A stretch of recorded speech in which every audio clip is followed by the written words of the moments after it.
This is the Andu Kedei Show. Ladies and gentlemen, welcome to another episode of this podcast. Today will be a different kind of episode. Why is that? So, the NBA has finally crowned the champion after the longest season in the history of NBA.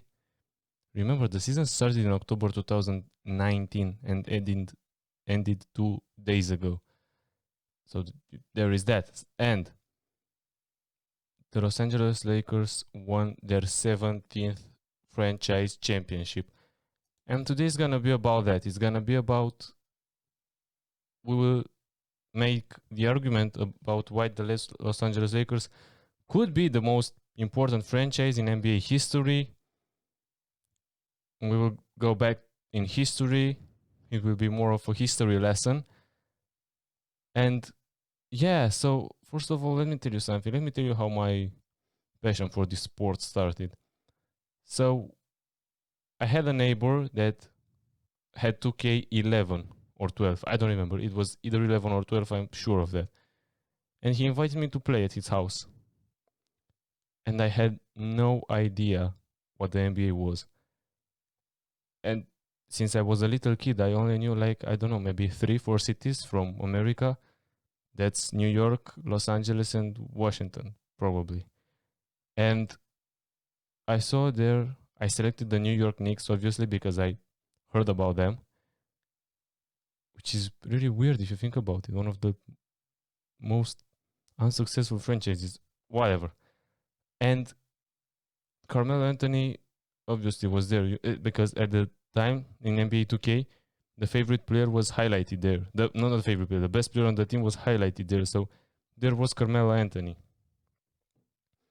And since then, my passion for this sport started. I started watching it, watching highlights, watching results.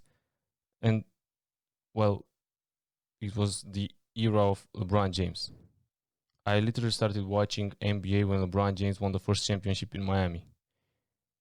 And you can imagine that he's my favorite player because I grew up watching him.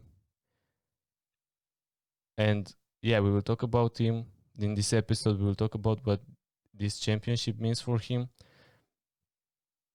But first of all, I really want to address this conversation. So the Lakers tied the Boston Celtics for most championships in NBA history with 17. And I heard saw so many arguments about why the Lakers are better and why the Boston Celtics are better. For me, not being able to see those players actually play, live, obviously, I saw highlights of Magic versus Bird. I saw highlights of Bill Russell, highlights of Kareem Abdul-Jabbar. But yeah, I never watched like a season. And I didn't know the narratives from that. So yeah, the Boston Celtics have 17 championships. Probably Bill Russell is their most important player as he has 11 of them. But the thing is that the Boston Celtics really had a dynasty, you know? From 57 to 69, from 57 to 69, they won 11 championships. 11 championships. Till 69. Then, when you could make the argument that the open era kind of began, the modern era, after the 70s, they only won 6. And only 1 in the 21st century. So their dominance started in the late 50s and ended in the late 70s, kind of. Obviously, this team had a lot of dynasties from Bob Cousy, as I said, the Bill Russell era, then the Larry Bird era, who delivered 3 championships alongside Kevin McHale and Robert Parrish. And in the 2008, Big 4 if you ask me actually, with Paul Pierce, Kevin Garnett, Ray Allen, and Rajon Rondo. But the Boston Celtics had unbelievable players. Some of them I just mentioned.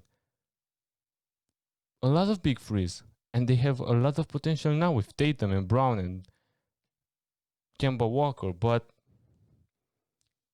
if you talk about the Lakers, man, this is such a well-run organization. And I heard the argument that, yeah, okay, the Lakers had 17, but 5 or 6 of them were won by the Minneapolis Lakers, not the Los Angeles Lakers, and they don't count. Yeah, I don't know. No, for me, those count, man. I'm still different city, but same franchise. Same franchise. And they won one in 49. Actually, they won 5 from 49 to 54 in the George McCann era, who is known as the first superstar of the NBA. Then there was those battles with the Bill Russell Boston led team. And yeah, they won a couple of them. I mean, they only won one in the 70s. Then since the 1980s, they were unstoppable, man. I mean, it was Magic and Kareem, Kobe and Shaq, Kobe and Pau. Now LeBron and AD delivered one. And they've been to 32 NBA finals compared to just 21 of the Boston Celtics. So they lost more, but they've been there more. Kind of like the argument between LeBron and MJ, you know. LeBron played 10 finals. He has a 4-6 record. MJ played 6, but won all of them. Kind of similar if you ask me.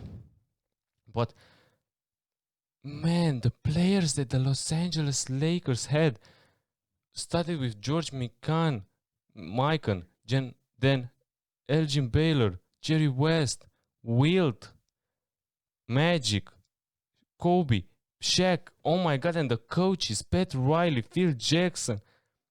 This is unreal. It's like, it looks like all the best players in the league have played have put on a Lakers uniform, if you think about it.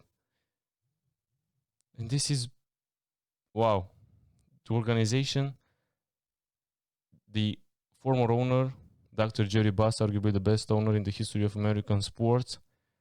And now he's Jeannie Buss. Huge congratulations to Jeannie Buss, who just became the first woman owner of a franchise to win the NBA.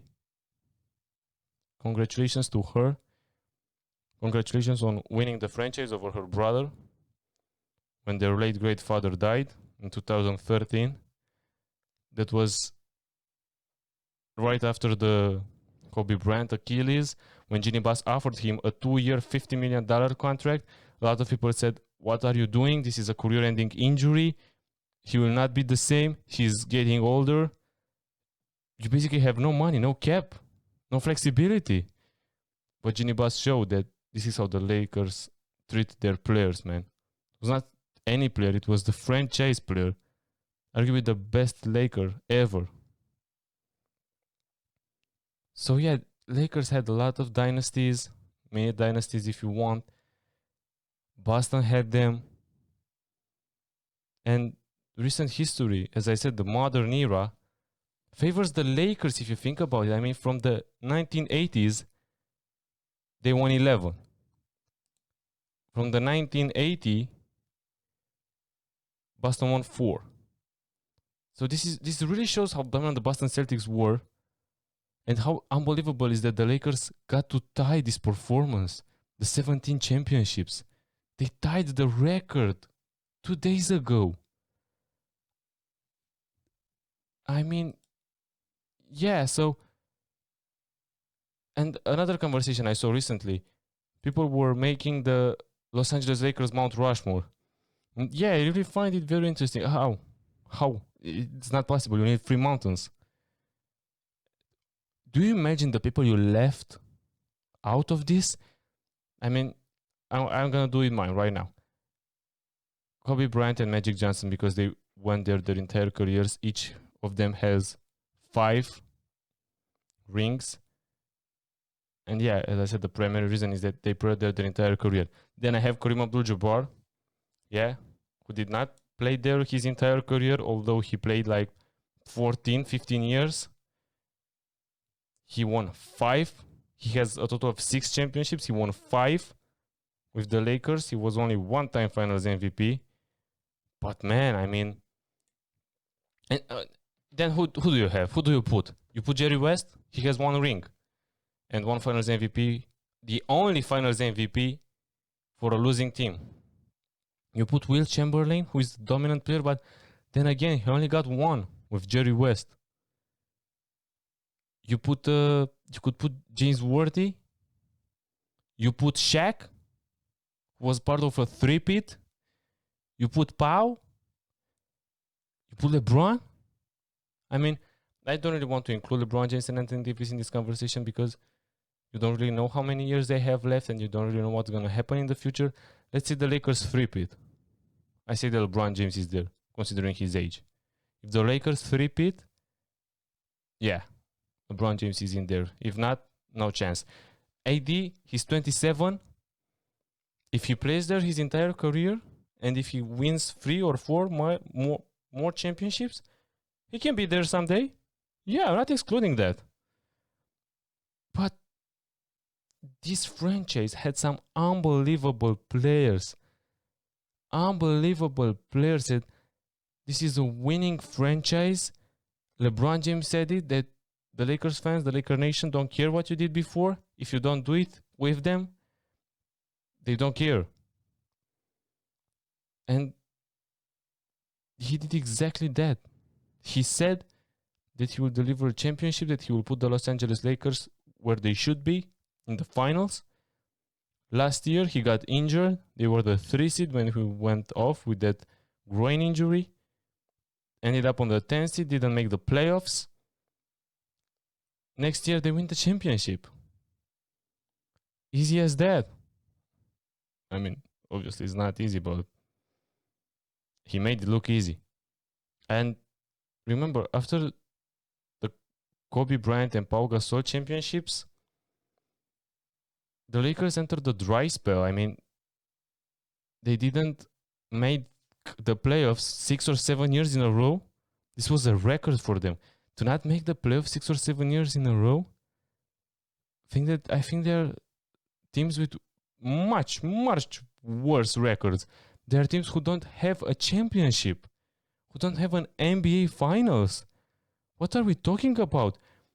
The Lakers and the Boston Celtics have 17, and there are teams who don't even have an NBA Finals appearance. Let's wake up and appreciate what we have, what we witnessed, because it's greatness unfolding right in front of our eyes. And I really hate this argument that the George Mikan championships don't count because he was in Minneapolis. So what? Still the Lakers. They moved in the 60s to Los Angeles. And yeah, in the 60s, the Celtics rivalry began with Jerry West and Wilt were unable to defeat the Boston Celtics. They only got one after making, 8 or 9 finals in a row or something like that. Will Chamberlain arrived. Yeah, and after that, it was the beginning of Showtime. What we know now is Showtime with Magic Johnson and Kareem Abdul-Jabbar. People said that Tyler Hero, oh my God, he's only a rookie. Look at what he's doing in the NBA Finals. I don't know if you know that or if you remember that, but Magic Johnson in his rookie year went into the NBA Finals, game 5 or 6, if I remember correctly. Kareem goes down with an injury. Magic Johnson, who is a point guard, jumps at the center position and wins the NBA Finals MVP in his rookie season. Oh my God. Also, the Lakers of that era on the record for most victories in a row, 33 wins in a row. Man. And they had a lot of good players. And they always managed somehow to get one. So they drafted Magic Johnson and they traded for Kareem Abdul-Jabbar. Then they drafted Kobe Bryant with the 13th pick and signed Shaquille O'Neal. Then they traded for Pau Gasol. Then they signed LeBron James and traded for Anthony Davis. So no matter if they draft the superstar or if they trade for him or if they sign him, Los Angeles is a place for winners and will always be. this is what everyone is saying. If you want to play for the Los Angeles Lakers, you need to be a winner. You need to have a winner's mentality. Yeah, I mentioned before the coaches that this team had. Pat Riley, Phil Jackson, Hall of Famer coaches. Probably they will go down as two of the best, 10 coaches, 5 coaches. I mean, sure, Phil Jackson is right up there. Probably the best coach in the history of the game. But yeah, it's unbelievable. Who do you have on the Mount Rushmore of the Los Angeles Lakers? Because their entire history is incredible. They rebuilt for some time. Like with Kobe and Shaq, they won 3 in a row. They three-peated.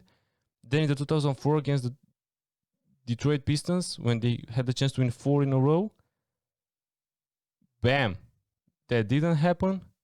O'Neal got traded to the Miami Heat, and they started rebuilding for a bit. And then they reacquired Derek Fisher. They brought in a few players, and they got Pau Gasol, who by the time was a superstar, was a perennial all-star, and was great with the Memphis Grizzlies before he ended up, here. Then, after they won 2 times in a row with Kobe Bryant and Pau Gasol, Phil Jackson retired. They got swept by the Dallas Mavericks in the 2010-2011 season. And Phil Jackson retired. Then they somehow struggled a bit. Then Kobe got injured.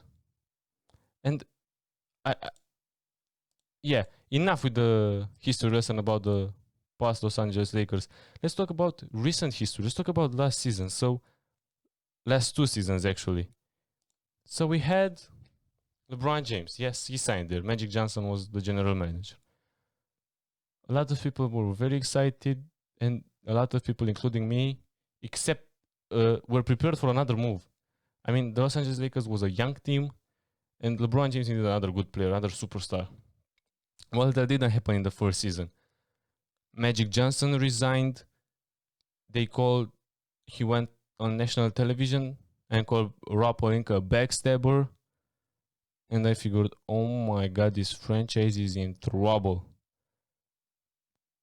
Guess what happened? They offered, when Magic Johnson was still the general manager, they offered like 4 players and 5 or 6 picks to get AD.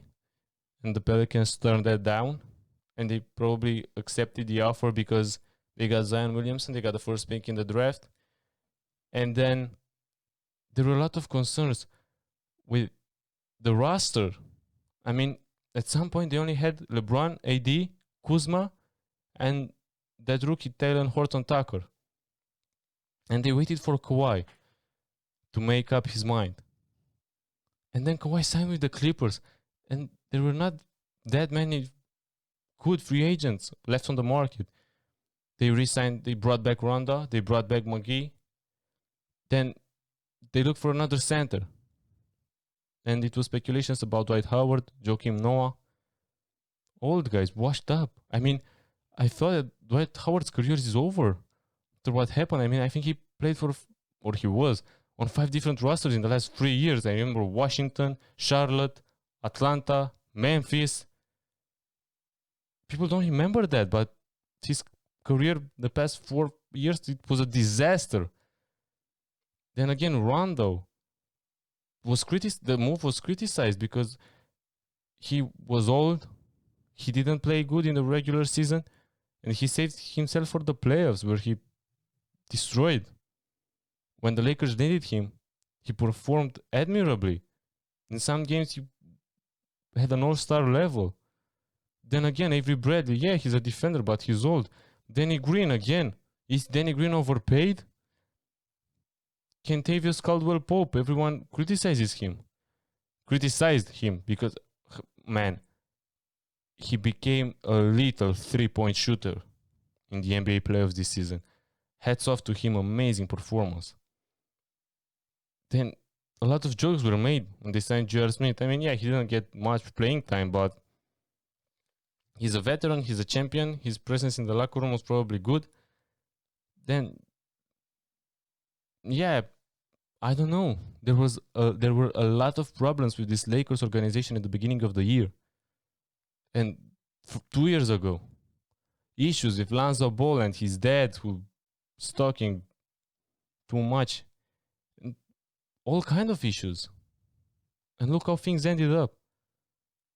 Ginny Buss, as I said, became the first woman owner to win the NBA championship. Rob Pelinka was and he's deserving to be congratulated very much because, as I said, the roster was questionable. Every signing they made, it was a question mark. When Kawhi signed with the Clippers, oh my God, what will the Lakers do? There are no more good players. Somehow, some way they did it. Criticism of LeBron. Oh my God, he's in the Western Conference. He was never there. What will he do there? Yeah, well, what do you know? The Eastern team took the most games from the Lakers, and that's 2, not even 3. So yeah, there was a lot of question marks, a lot of drama, and they pulled through, and they look like they have an amazing chemistry. They have a lot of fun. This is the advantage of the Lakers. They are in a big market. The weather is the best. And people want to play it was the discussion that people don't want to play with LeBron. Yeah, I don't think it's the case. And I never thought that this was the case. Because he's a great leader. He's a superstar in this league. He is turning 36 in a couple of months. But he's amazing. He's performing at a high level. What more do you want? I mean, yeah, this year it will be interesting. I don't want to make any predictions because I think it's too early to make predictions for the 2021 season. We don't have the draft. We didn't have the draft. We don't have the free agency. We have no idea. But as all the teams that are presently constructed, yeah, the Lakers are probably the favorites to repeat. But they will have probably cap issues. I don't know. And questions about the Lakers going into this bubble because Avery Bradley, who was their primarily wing defender, opted not to come into the bubble. And yeah, they signed Dion Waiters to replace him and J.R. Smith. So the Lakers had a lot of questionable signings that turned out to be great. Dwight Howard added the championship to his already Hall of Fame resume. Then Rajon Rondo, he will probably now have a better case for the Hall of Fame. And this team look like they have a lot of fun. Hats off to the Lakers organization. The fish rottens from head down. And as I said, Ginny Buss amazing, Rob Pelinka amazing, this coaching staff. Man, Frank Vogel made defensive adjustments every game that they were in trouble, that they lost. The next game, he came up with a huge defensive adjustment that really changed the dynamic of the game. There were questions about the coaching as well. Oh my God, whenever LeBron goes, the coaching staff gets fired and he gets whichever coach he wants. Yeah, okay. Luke Walton got fired, although he was a great coach, probably too young for the job. And these were the assumptions. Then there were speculations about Ty Lue, who is also a young coach, but is a LeBron guy. He won a championship with LeBron in Cleveland. And now, as we speak, he's the favorite to be a head coach in Houston and in Los Angeles, but with the Clippers. And they got Frank Vogel. I mean, of course, LeBron James and AD had to approve of Frank Vogel. But he turned out to be an exceptional coach. An exceptional coach. So yeah, this episode was to remind the people about what struggles had this Lakers season, this entire year, and also a history lesson for the Los Angeles Lakers and the Minneapolis Lakers. Man, this franchise is amazing, and even though they are tied with the Boston Celtics, I will give them the edge. As I said, they won a lot more championships in the modern era. They have more Hall of Famers, more Hall of Fame coaches.